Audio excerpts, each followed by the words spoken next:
वक्फ amendment के ताल्लुक से सुप्रीम कोर्ट के दिए गए राहत के बाद पूरे मुल्क के मुसलमानों में राहत की सांस ली जा रही है। कर्नाटक के वक्फ के वजीर जमीर अहमद खान ने इस फैसले का इस्तकबाल किया है। यानी जमीर अहमद खान का कहना है कि सुप्रीम कोर्ट की तरफ से जो 3 अहम अमेंडमेंट पर रोक लगाई गई है, इससे कहीं ना कहीं 70% मामले का हल है। यानी कि जो सबसे खतरनाक अमेंडमेंट हुए थे उस पर रोक लगना हमारे लिए राहत की बात है। जमीर अहमद खान चूंकि कर्नाटक के वक्फ के वजीर हैं और कर्नाटक सबसे पहली ऐसी रियासत है जिसने सबसे पहले असेंबली में रेजोल्यूशन पास करके इस अमेंडमेंट के खिलाफ ऐलान किया था, इसका एहतजाज किया था, तो कहीं ना कहीं ये एजाज भी जमीर अहमद खान को जाता है। चूंकि वक्फ के तमाम ताल्लुकात से जमीर अहमद खान काफी बारीकी से नजर रखे हुए थे। जमीर अहमद खान ने सुप्रीम कोर्ट के इस फैसले को आने के बाद दिल्ली पहुंचकर दिल्ली में उन्होंने सुप्रीम कोर्ट बार एसोसिएशन के प्रेसिडेंट कपिल सिब्बल से मुलाकात की और तफसीली गुफ्तगू की। आने वाले दिनों में इस मामले को किस तरह से लड़ना चाहिए और आगे किस तरह से रियासतों का इसमें रोल होना चाहिए, इस ताल्लुक से उन्होंने दिल्ली पहुंचकर अपने रफ़काकार के साथ मुलाकात की और तफसीली गुफ्तगू की। इस ताल्लुक से उन्होंने दिल्ली में कुछ और लोगों से भी मुलाकात की और इस ताल्लुक से चर्चा किया। कांग्रेस के सीनियर लीडर और सुप्रीम कोर्ट के मशहूर वकील सलमान खुर्शीद से मुलाकात की। साथ ही उन्होंने कांग्रेस के जो AICC के जो सरबराह हैं वेणुगोपाल से मुलाकात की। साथ ही उन्होंने कई अहम लीडरान से भी मुलाकात की। जमीर अहमद खान का कहना है कि आने वाले दिनों में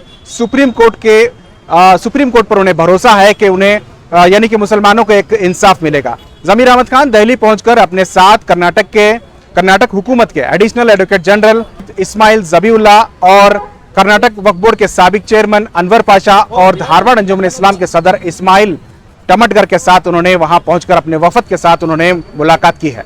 जमीर अहमद खान ने वक्फ के ताल्लुक से सुप्रीम कोर्ट के इस इंटरीम ऑर्डर की वजह से तमाम वकला का शुक्रिया अदा किया है। कपिल सिब्बल हो या तमाम सीनियर वकला हैं, उनका उन्होंने शुक्रिया अदा किया। साथ ही उन्होंने जजेस का भी शुक्रिया अदा किया और साथ ही जो इस मामले में लगातार बारीकी से काम कर रहे हैं उन तमाम लोगों का उन्होंने शुक्रिया अदा किया है। आइए जानते हैं जमीर अहमद खान क्या कह रहे हैं। जो बीजेपी हुकूमत के अंदर जो वक्फ अमेंडमेंट बिल लेके आए के जो पास किए थे, मेरे को सुप्रीम कोर्ट के अंदर भरोसा था और विश्वास था कि हमको सुप्रीम कोर्ट के अंदर न्याय मिलेगा करके। आज सुप्रीम कोर्ट के अंदर ऑलमोस्ट हमारे को 75% हमारे स्टे मिला है।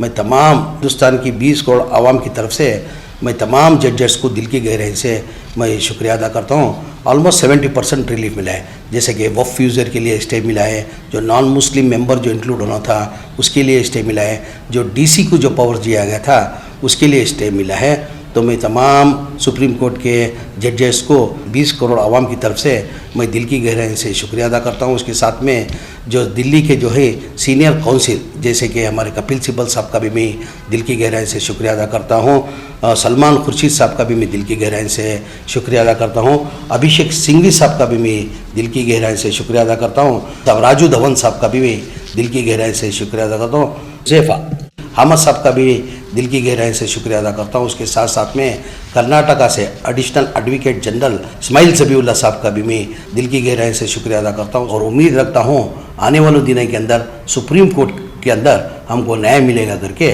मुझे उम्मीद और भरोसा है।